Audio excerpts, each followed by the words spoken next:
Welcome back. If you're following along with the series, playlist on the cards now, we've just beat Barioth in the quest, The Lost Expedition. Now, we're gonna hunt down Nargacuga in the quest, Jumping Its Shadows. Nargacuga is weakest to thunder and fire, in that order, so Zinogre will give us some great equipment to use against him. Nargacuga is a flying wyvern introduced in Monster Hunter Freedom Unite. When enraged, their eyes glow red and leave streaks as it moves. They are very quick on their feet, but can lose composure when enraged, as pitfall traps only work on Nargas when they're enraged, and they take more damage to their head as well. When not enraged, you can use sonic bombs to knock it down if it's in its prowl stance, but if you miss your timing it will only flinch him, and in either case he will immediately become enraged after he recovers. It's worth noting that, similar to Barioth, if you break his arm blades it will cause him to topple over, though it may be difficult to break them as they're likely to cause your weapon to bounce. Fortunately for us, Switch Axe's sword mode has what is known as a Mind's Eye effect, which will prevent bouncing no matter what it hits. It's also worth noting that when you get this hit effect, whether or not you bounce, it will damage your sharpness faster than normal. Nargacuga bears some resemblance to Barioth, and just like them, it's quite fast. Out of Tigrex, Nargacuga, and Barioth, I think of them kinda like this. Tigrex is all power, Barioth is a mix of power and speed, and Nargacuga is all speed. In this video, I'll also be recommending a new strategy that I have otherwise avoided up until now. We're going to use Lagombi Armor with the Evade +2 skill, and we're going to roll through Narga's attacks. I'm recommending this because I want you to try it, and also because I have faith in you.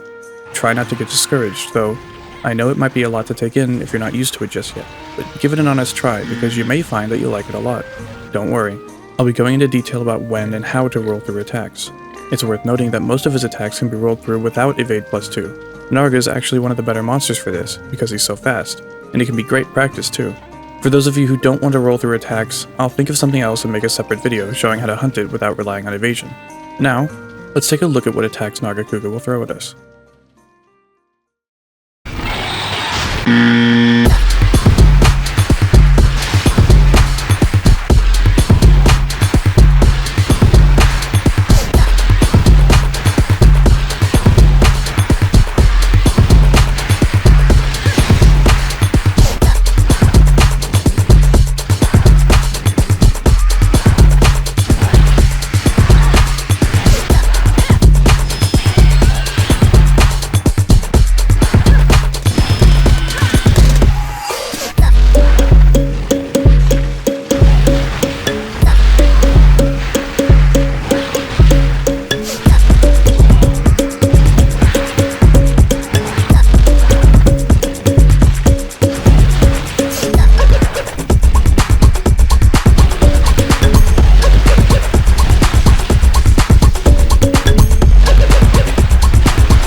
いい。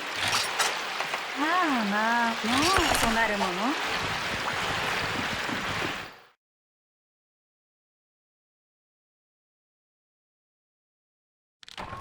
If this is your first time in this quest, go to Area 5 and a cutscene will play. Nargacuga will start the fight in rage, so be careful. Otherwise, make your way to Area 4. I recommend getting there through Area 7.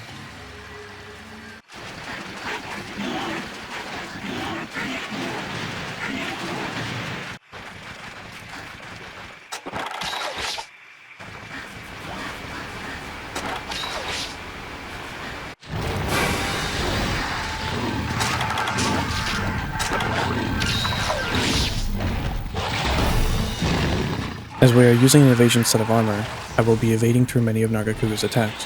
The general rule of thumb is you want to roll into the attack. The reason being, attacks are usually swings of some sort. If you roll in the same direction the attack is going, you may roll through the attack, and when your iframes wear off, still be in the attack. Attacks that should be rolled through are usually set up so that you can pass through them within a fraction of a second. Even if the hurt box on Nargacuga's tail is active for the entirety of the move, you just want to be invincible as you move through the tail, and find yourself on the other side when no longer invincible. Another example is Nargacuga's roar or tail slam. Both have a period of time where they're active, so in this case, it's more of timing your invincibility to overlap with the effect you're trying to avoid. That's the idea anyways. As such, my strategy here is to hit Nargacuga's head as much as possible, and roll through most of his attacks. Nargacuga is fast, and when fighting a fast monster, you should consider letting them come to you, for the most part.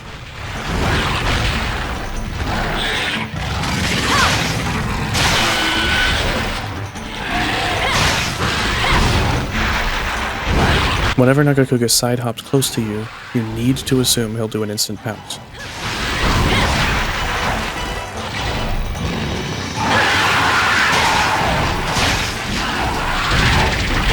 Remember to try to roll as his back legs touch the ground.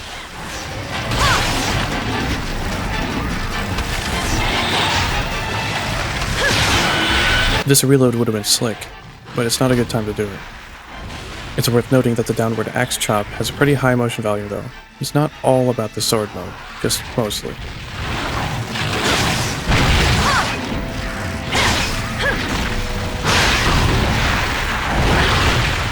Fighting Nargacuga normally and trying to break his parts are pretty different.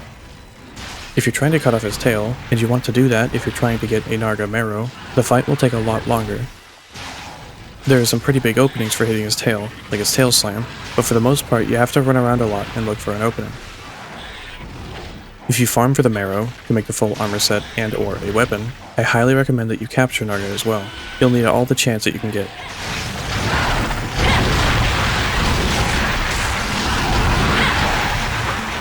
This is a decent opening for his tail, for example, except for how it swings around so much.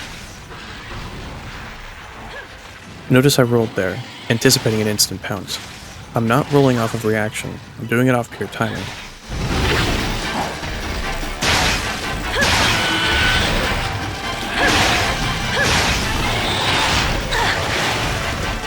When Nargacuga does his exhaustion animation, like he is here, he'll back up quite a bit. This is very annoying, and can cause you to miss a great sword charge, for example. It didn't happen so much here because he's up against this wall, and it also doesn't matter much for combo heavy weapons like switch axe.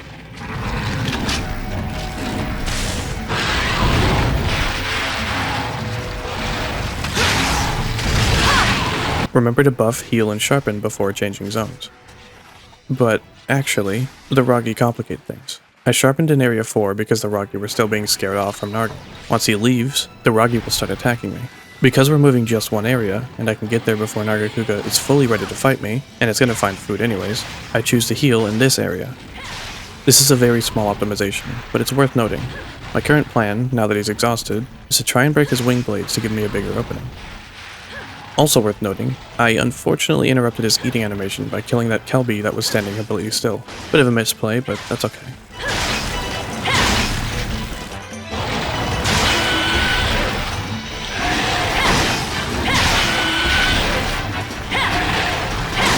How fun. See the Barioth video for more information about what just happened.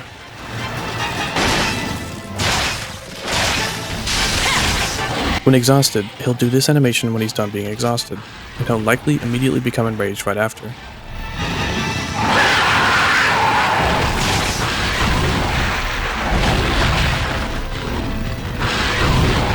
don't discredit evasion skills.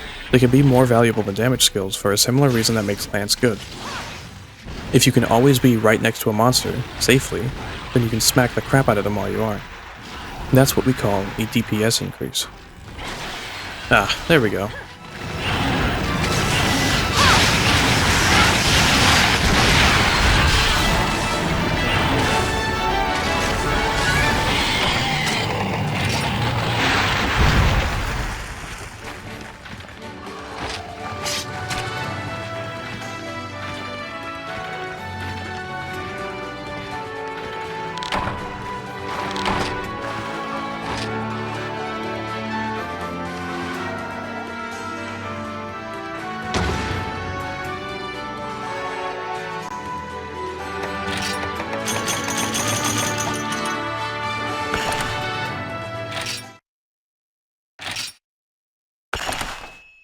To make either of the Nargacuga armor sets, this is what you'll need. When carving his body, you can get Nargacuga scales, Nargacuga pelts, Nargacuga fangs, Nargacuga razors, or Nargacuga tail. When capturing him, you can get Nargacuga pelts, Nargacuga fangs, Nargacuga scales, Nargacuga tails, and Nargacuga marrow. When breaking his tail, you can get 2 Nargacuga tail spikes, Nargacuga pelt, or Nargacuga marrow. When carving his tail, you can get Nargacuga tail, Narga tail spike, or Narga marrows. When breaking his head, you can get 2 Nargacuga fangs, or 2 Nargacuga scales. When breaking his wings, you can get 2 Nargacuga razors, 1 Nargacuga razor, or 2 Nargacuga pelts. When picking up a shiny, you can get Wyvern Tears or Nargacuga Scale. While it's not necessary to cut his tail off, it can definitely help. If you can do that, the hardest thing to get will be the marrow. Be sure to break and cut and carve his tail, as well as capture him. This will give you around an 18% chance to get one. Getting a marrow took me a very long time. You may get luckier than me, and that's good, but I'll be giving an alternative to using the Narga gloves, so you can avoid having to make them, just in case. By default, the Blademaster Armor gives us Evade Extender, Sneak, and the negative skill, Attack Down Small. Evade Extender is a very useful skill for basically every weapon type. While Agambi gives us more iframes for our rolls, making us invincible for longer, Nargacuga will let us roll further, which extends our safe zones around a monster, letting us be more aggressive, more safely. Remember, our main use for rolling and evading should be to get out of harm's way, not necessarily to roll through an attack. This skill will let you more easily avoid attacks, and maybe even avoid attacks that you normally wouldn't have been able to. Sneak is only really used in multiplayer, so I wouldn't really worry much about it. And Attack Down Small is a pretty bad negative skill, reducing our raw damage by 10, but it's very easy to get rid of. I recommend you give Evade Extender a try, and see if you like it. It's far too easy to fall into the trap of only ever focusing on damage skills, but there are so many other very useful skills available. If nothing else, I just ask that you experiment.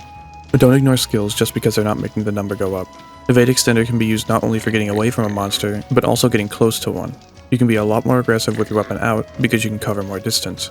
It could be the difference between making it to a monster's head that was just knocked down, and getting there just as it gets up. This armor set also has 8 points in stamina recovery, requiring 2 refresh jewels to activate. These jewels require 1 Sunspire jewel, 1 Nargacuga scale, and 1 Monster Bone M. Using those 2 jewels and a single attack jewel, we can get the way I'd recommend you set this armor up, which will give us Evade Extender, Stamina Recovery Up, and Sneak. The Nargacuga braces require a Narga marrow. If you're unlucky, like me, it may take you a long time to get one, and once you do get it, you might want to use it on a weapon instead. So, if you replace the Nargacuga braces with any armor with a single decoration slot, and equip the cap instead of the helm, using 3 refresh jewels and a single ninja jewel will give us the same skills as before. You can optionally use a decoration slot from your weapon or a charm instead if you'd like. I use the Yukumo Kote because it's extremely cheap at 100Z from the shop, and it doesn't look too bad with this set. You can opt to not use the ninja jewel if you don't want the sneak skill, but honestly you might as well. The ninja jewel will require 1 aqua glow jewel and 2 Anteka antlers, which can be found in the tundra. There is a gathering quest for the tundra in the village in the 3-star quest list. Like with the Blademaster Armor, by default the Gunner Armor gives us Evade Extender, Sneak, and the negative skill Attack Down Small. Refer to the Blademaster section for more information on these skills, but Evade Extender is extremely useful for all Gunner weapons. Unlike Blademaster weapons, gunners specifically want to be away from a monster. Using Evade Extender will make that a lot easier. Just like with the Blademaster Armor, with 2 refresh jewels and 1 attack jewel, you can get these skills: Evade Extender, Sneak, and Stamina Recovery up. And just as before, instead of using the Nargacuga guards, using any armor or a weapon or a charm with at least 1 slot, such as the Yukumokote, which costs 100C from the store, you can use 3 refresh jewels and a ninja jewel to get the same skills. But you will also need an extra slot and 1 jumping jewel, which will require 1 Sunspire jewel, 2 Nargacuga pelts, and 2 Banahabra wings to activate Evade Extender. Fortunately for us, the Nargacuga bow comes with 1 decoration slot, but otherwise you would need armor with 2 slots, such as the Rathalos guards, or a charm with a decoration slot. The light bowgun Hidden Eye also has an open decoration slot, but the heavy bowgun Hidden Gambit does not. You can, of course, just not equip a ninja jewel to make room for it, but it's arguably more useful on gunners if you plan on using this in multiplayer. If you're in single player though, feel free to just drop the ninja jewel and put a jumping one on instead. And finally, as I mentioned in the Barioth video, if you've been following along with the series, now that we fought Nargacuga, we can make those refresh jewels to put into our Barioth set. Using 1 refresh jewel and 6 frost jewels, this will remove the negative skill Stamina Recovery down and leave us with Ice Attack +2, Constitution +1, and a Marathon Runner. That's all I have to say about this quest. We've been up against some pretty tough monsters, and you're doing very well. Keep up the pace. Next up, we're left with 1 monster in our path before we can rank up again, and that's Uragan. Until next time.